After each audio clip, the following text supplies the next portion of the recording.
something. Promises. Now, in fact, after the riot, the city's white establishment said it was going to rebuild Greenwood. What happened? They lied.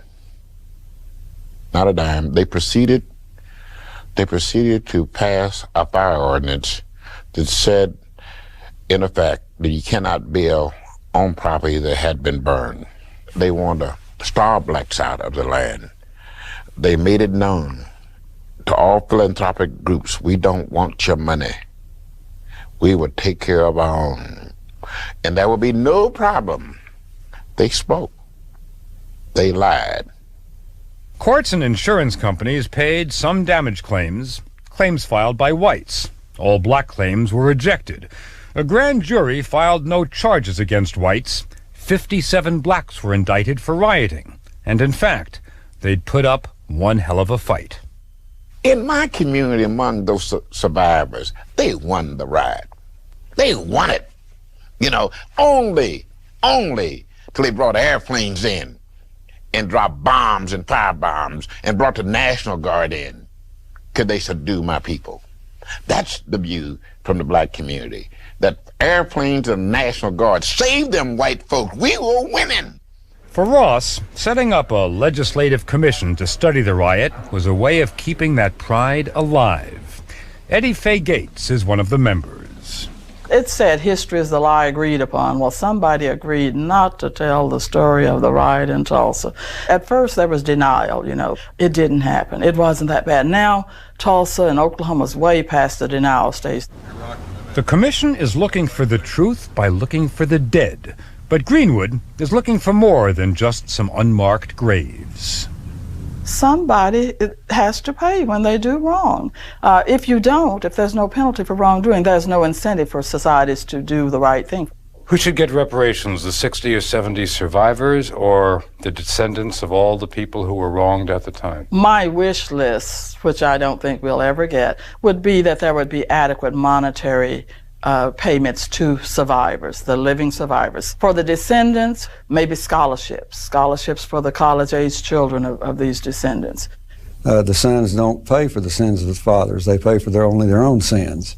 State Representative Bill Graves opposed setting up the commission and thinks Tulsa should put the past where he says it belongs.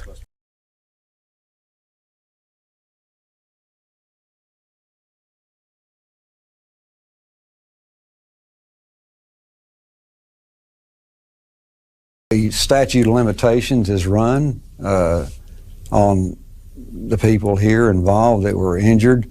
What would you say to one of the survivors who would say to you, lost my home, lost everything my family had worked for? I'd have to tell them that I didn't think they have any right to money from the legislature. This is a tragic thing that happened to them. Tragic things happen to other people that seems unjust to us. Yet we have to live with them. What do you think should come out of this? A memorial? I have no problem with a memorial. That these people should be, I think, remembered and honored for what they had to go through. Don Ross says he doesn't need a memorial. He's already got one. His anger. I feel strongly, if I'm ever satisfied with whatever we do, that I will let down some people who educated me in my life and who died angry. I am their living memorial. My anger is. But George Monroe, the kid with the sore fingers, has a longer view about reparations, about monuments, and about everything that's happened and not happened in Tulsa since that dark day in 1921. It's still here, even today in Tulsa, Oklahoma. Segregation is still here. It's still here. But it's loosening up a little bit now. So 75 years after the riot, segregation is loosening up a bit. A bit. That's a good description, just exactly what you said, a bit.